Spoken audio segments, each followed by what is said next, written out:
দারুণ, একদম টেস্টফুল আচার।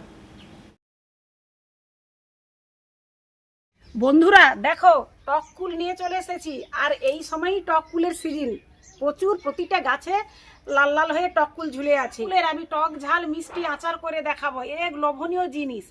এই আচারটা এমন জিনিস যে কেউ সবাই খায়। আর তারপরে কোথাও গেলে যদি আগে এই আচার দেখতে পায়, আগে কিন্তু 5 টাকার হলেও সে কিনে খাবে।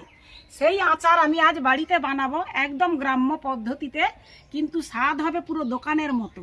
আর টককুলের আচারটা তো সকলেই প্রায় পছন্দ করে। আর এমনি যদি টককুলো যদি কারো কাছে দেখে বা বাজারে দেখে, গাছে দেখে, সে ছোট থেকে বড় বা যে কোনো বয়সেরই লোক খাবেই, ইচ্ছা হবে, মানে মুখের মধ্যে তখন তার লোভ চলে আসবে কুলটা খাওয়ার জন্য। তোমরা কিন্তু এই আচার রেসিপিটা প্রথম থেকেই শেষ পর্যন্ত দেখতে থাকো, কোনো স্কিপ করবে না। স্কিপ করলে কিন্তু পদ্ধতি ভুল হয়ে যাবে। আর আমি কি কি মাপে, কতটা মাপে, কি পরিমাণ কি লাগছে, সেইভাবে তোমরা করবে। একদম দোকানের মতোই, দোকানের থেকেও বাড়িতে ভালো বানানো হবে। আর এই আচারটা পুরো 1 বছর থাকবে। আমি এখানে 700 গ্রাম কুল নিয়েছি, সেগুলো ছাড়িয়ে আমি 2 দিন রোদ খাইয়ে নেব। আজকের রোদ আর কালকে রোদরা খাইয়ে বিকেলবেলা আচারটা করলেই হয়ে যাবে। অনেকে সঙ্গে সঙ্গে এই কাঁচা অবস্থাতেই কুলের আচার করে। সে কুলের আচার করলে কি হয়, এর ভেতরের যে একটা কাঠ থাকে হড়হড়ে ভাব, সে আচারটা যেন একটু হড়হড়ে ভাব বা একটা দেখতে ততটা ভালো লাগে না। এটা যদি আমি 2 দিন রোদ খাই নেই, এর ভিতরের হড়হড়ানি ভাবটা অনেকটাই কমে যায়, তখন আচারটা কিন্তু সুন্দর দেখতে হয়। কুলগুলোর বোকা ছাড়িয়ে নিয়েছি, এবারে আমি কুলগুলোকে পরিষ্কার জলে ধুয়ে রোদে দিয়ে দিব। আর কিছু এতে লবণ টবণ মাখানোর দরকার নেই, যখন আমি আচার বানাবো তখনই আমি লবণ দিব।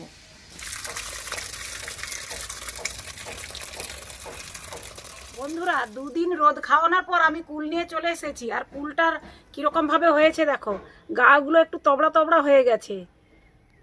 এর বেশি কিন্তু আর রোদ খাওয়ালে হবে না, একদম পারফেক্ট হয়ে গেছে আচারের জন্য। এবারে আমি উনানটা ধরিয়ে নেব।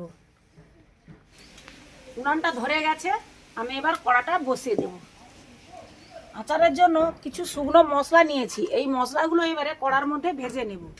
3টা শুকনো লঙ্কা, লঙ্কাগুলোকে আগে একটু ভেজে নিতে হবে। এর মধ্যে 1 চামচ মৌরি, 1 চামচ ধনে, 1 চামচ জিরে একসঙ্গেই দিয়ে দিব।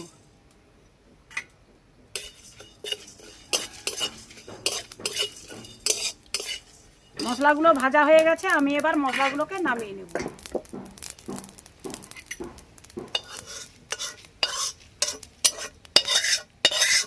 এবারে কড়ার মধ্যে আমি কিছুটা সরষের তেল দিয়ে দিব। এবারে আমরা দিয়ে দেব 5 ফোড়ন। ফোড়নটা ভাজা হয়ে গেছে, এবারে দিয়ে দিব কুল।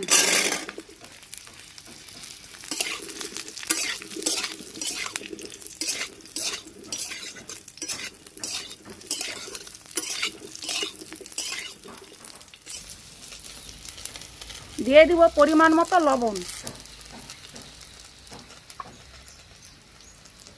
আর কিছুটা হলুদ।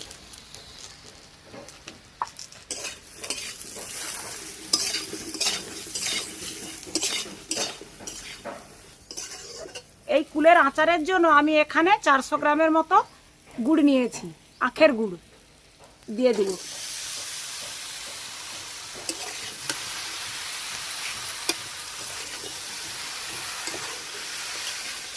চিনি দিয়েও আচার করলে হয়, কিন্তু চিনির থেকে গুড়ের আচারটা খেতে ভালো লাগে আর দেখতেও ভালো লাগে, স্বাদও সুন্দর হয়।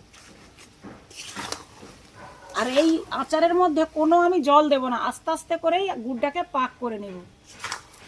আর এই গুড়ের মধ্যেই কুলগুলো সিদ্ধ হয়ে যাবে।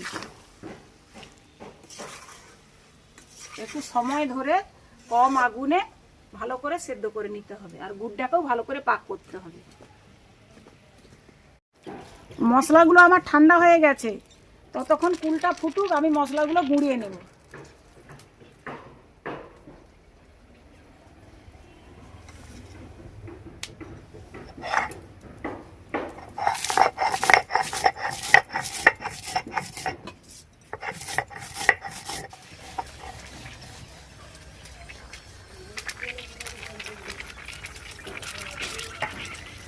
এগুলো আমার গুঁড়ানো হয়ে গেছে।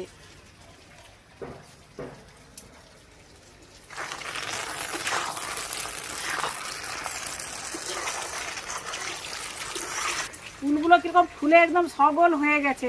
কুলগুলো কিন্তু ভালোই টোপ খেয়েছিল, আবারও কিন্তু সিদ্ধ হয়ে গেলে সেই আগের মতোই হয়ে যাবে, এতটা ফুলা থাকবে না।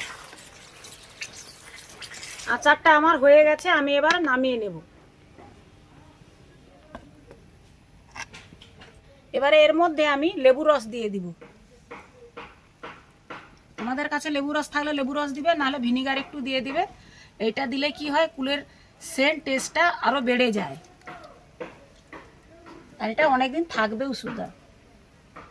এবারে এর মধ্যে দিয়ে দিব ভাজা গুঁড়ো মশলা।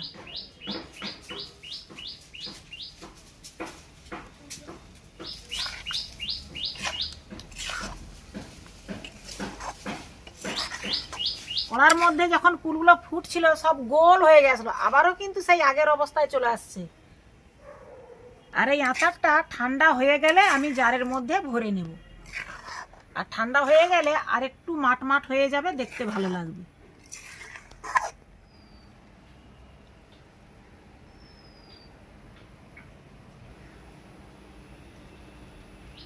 কুলের আচারটা তো কমপ্লিট হয়ে গেছে, আর কুলের আচারটা এখনো গরম, তাই কড়াই যেটা আছে সেটা ঠান্ডা হোক, তার কিছুটা আমি মাটির ভাঁড়ে তুলে নিয়েছি, আমি একটু খাবো বলে।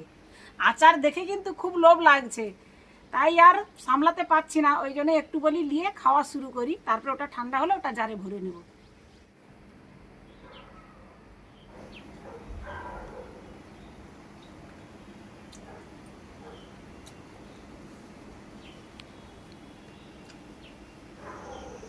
দারুণ, একদম টেস্টফুল আচার। আচারটা ঠান্ডা হয়ে গেছে, আচারটাকে এবারে কাঁচের জারে ভরে নিচ্ছি।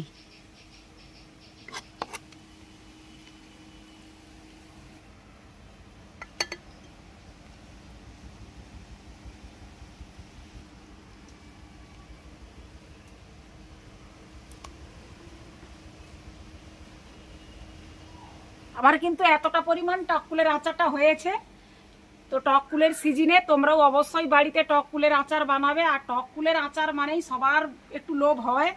আমার আচার রেসিপিটা কেমন হয়েছে তোমরা অবশ্য কমেন্ট করে জানাবে, আর ভালো লাগলে অবশ্যই লাইক করে দেবে।